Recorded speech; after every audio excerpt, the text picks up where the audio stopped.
uno de los días con las peores cifras, en particular el día con las peores cifras de acuerdo al balance del Ministerio de Salud. Queremos analizar lo que está ocurriendo, qué es lo que viene también para los próximos días. Estamos ya en contacto con el doctor Enrique París, pediatra, expresidente del Colegio Médico, decano de la Facultad de Ciencias de la Universidad Mayor y miembro de la Mesa Social COVID-19. Doctor, muchísimas gracias por acompañarnos en Mega Noticias Prime. Buenas noches, Andrea. Un gusto estar con ustedes, obviamente. Muchísimas gracias. Doctor, vamos a empezar a revisar parte de las cifras que entregaba esta mañana el ministro de Salud con ya un número muy significativo de nuevos contagios. Estamos hablando más de 3.500 casos en 24 horas, que es muy por sobre lo que habíamos tenido ya bastante alto en los días anteriores, 2.500, 2.600 casos. ¿A qué podemos atribuir lo que está ocurriendo? ¿No se tomaron las medidas adecuadas en el momento preciso?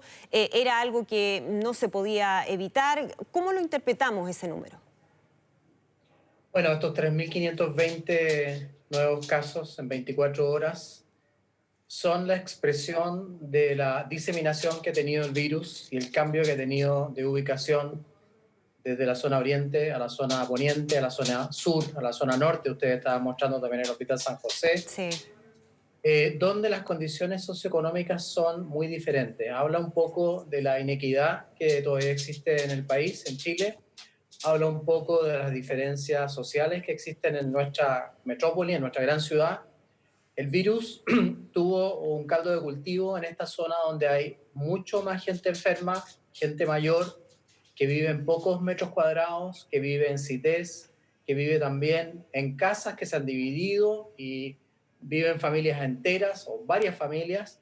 Y además se asocia obviamente a que existen condiciones sanitarias y de enfermedades previas en estos lugares de la ciudad.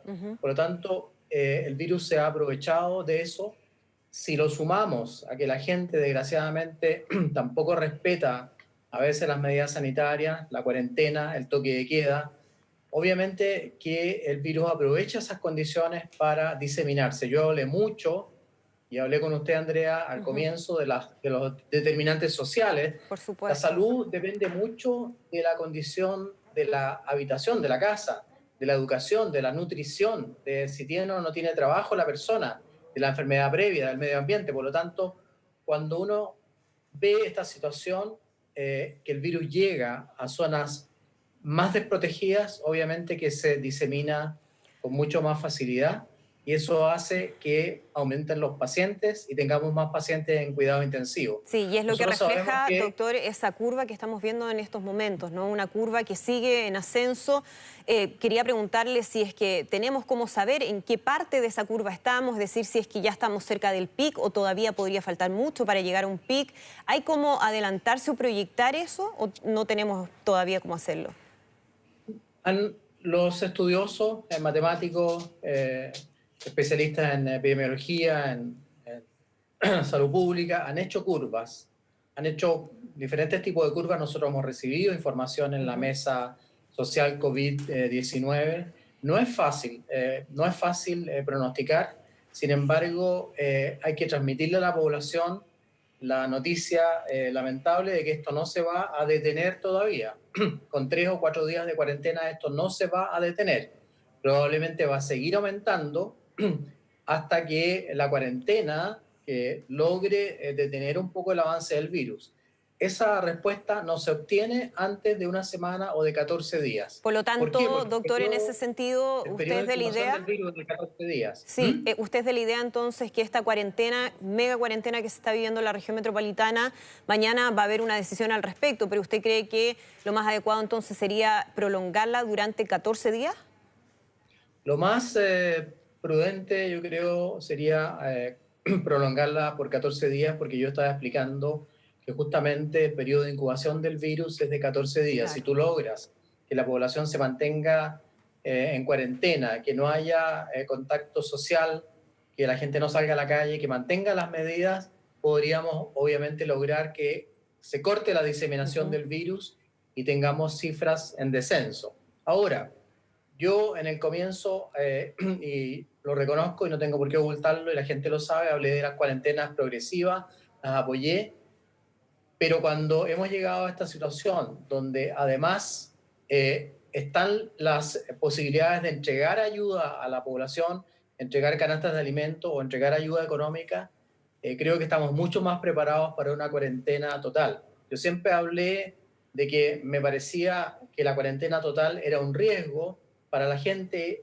por ese persona mayor que justamente salió a comprar y no tenía el permiso, porque la gente tiene que salir igual. Si tú no le das alimento, si no le traspasas dinero de alguna manera, si no le cubres sus necesidades de medicamentos o no le ayudas a cobrar su pensión, la gente no cumple la cuarentena. Por lo tanto, esta labor que está iniciando el gobierno, que espero que sea rápida y exitosa, y con la colaboración de los alcaldes, porque es fundamental llegar ayuda a la población, es fundamental para que se cumpla la cuarentena. Se hace urgente, ¿no? Se está contra el tiempo y claro, el gobierno se ha comprometido a entregar estas cajas este fin de semana, principios de la próxima semana, porque es evidentemente una urgencia. Ahora quiero preguntarle, doctor, lo que está pasando en el sistema de salud. Sabemos del decreto que ordenó el gobierno en relación a ampliar la capacidad de camas críticas en el sistema privado. En realidad hay un solo sistema ahora que es de lucha contra el COVID-19, pero las camas de las clínicas al parecer no se han reconvertido, no ha habido una ampliación de esas camas de la capacidad con la rapidez que se esperaba y se ha solicitado entonces, o más bien se ha ordenado, porque es una orden por decreto, que se duplique la capacidad de esas camas de aquí a 4 semanas más. ¿Cómo se está trabajando actualmente? Sabemos que hay zonas de la región metropolitana que están al límite. Veíamos el caso del Hospital El Pino, veíamos hace algunos días lo que ha pasado en el San José. Hay un problema ahí también de coordinación, de no poder hacer los traslados con la velocidad que se esperaría. ¿Cuál es la evaluación que usted hace de lo que está pasando en el sistema de salud en ese sentido? La Sociedad Chilena de Medicina Intensiva de Adultos y Pediátrica también, todos los días está fabricando y publicando un informe que es muy bien hecho y demuestra lo que usted dice, Andrea. Un porcentaje de ocupación de camas en las unidades de cuidados intensivos de sobre el 90%, prácticamente en todo el área metropolitana, pero mucho más intenso en el área sur, en el área poniente, en el área norte, en el área central. O sea, el área oriente todavía tiene una pequeña capacidad. Las clínicas yo creo que van a reaccionar más rápidamente de lo que se les ha pedido. En menos de un mes ellos pueden implementar un aumento de las camas de UCI. Yo hice un llamado en la tarde, corto, digamos, averiguando esa situación, y hay clínicas que ya tenían planificado este aumento. Hay que recordar que el decreto de emergencia sanitaria le permitía al ministro de Salud, al Ministerio de Salud, intervenir las clínicas. Por lo tanto, eso ya se estaba planificando y yo creo que ellas van a responder con rapidez y hay que darle la tranquilidad a la población, además de que el valor de la cama UCI que se usa en esta pandemia es igual al valor de la cama UCI del sistema público. ¿Por qué digo esto? Porque siempre se critica el uso de las camas privadas diciendo que hacen llegar dinero al bolsillo de los dueños, y en este caso no es así. ¿Por qué? Porque el decreto justamente consideró esa situación. No se puede cobrar más que lo que vale la cama en el sistema público de salud. Así que yo creo que eso hay que transmitirlo como una tranquilidad a la población. Además, afortunadamente las regiones, Andrea, usted ha visto a lo mejor también las cifras, en las regiones la ocupación de camas en la UCI es más baja. Incluso en algunas regiones estaban en el 40%. Exacto, y por eso ya hemos... que algunas regiones se han portado bien. Sí, por eso hemos visto también... ya, doctor, traslado de pacientes. Hoy mismo hubo un traslado de 3 pacientes a Concepción. Se espera que no aumentan también los casos en otras regiones, porque eso ya sería una complicación muchísima mayor, ¿no? Y por eso también va a ser importante ver si se adaptan otras medidas adicionales de cuarentena en otras comunas que no sean de la región metropolitana. Así que, doctor Enrique París, muchísimas gracias por conversar con nosotros esta noche. Que esté muy bien. Gracias a usted, Andrea. Buenas Gracias noches. a Megavisión. Buenas noches.